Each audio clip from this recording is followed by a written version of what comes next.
স্পষ্ট ঘোষণা করতে চাই, আর যদি একটা গুলি চলে, হেফাজতে ইসলাম বাংলাদেশ ঘরে বসে থাকতে পারবে না। আমার সন্তানের লাশ নিয়ে আমরা কবরস্থানের দিকে যাব না। পরবর্তী সন্তানের লাশ কাঁধে আমি রেখে হেফাজত ইনশাআল্লাহ রাজপথে যখন নামবেন, টেকনাফ থেকে তেঁতুলিয়া পর্যন্ত পথ ভাঙবে সেই গণজোয়ার রুখে দেওয়ার সাধ্য কারো হবে না।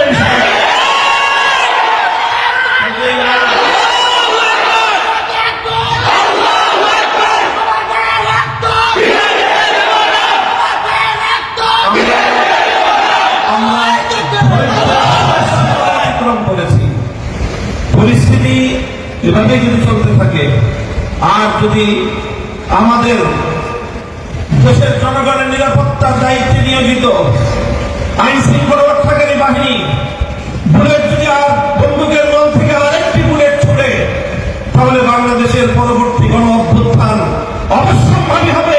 সে অভ্যুত্থান রুখে দিলে কেউ পারবে না। আমরা আল্লাহ পাক রব্বুল আলামিনের কাছে দোয়া করব, যারা বৈষম্যের বিরুদ্ধে জীবন দিয়েছে, যারা বৈষম্যের বিরুদ্ধে জীবন দিয়েছে, অত্যাচারীর হাতে যাদের প্রাণ দিয়েছে, তারা নিঃসন্দেহে শাহাদাত বরণ করেছে। কাজে সেই শহীদদের আত্মার মাগফিরাত শুধু নয়, বরং শহীদদের শাহাদাতের কবুল হওয়ার জন্য আমরা দোয়া করব আল্লাহর কাছে, এবং সেই শহীদদের উসিলায় আল্লাহ যেন আমাদের আগামী প্রজন্ম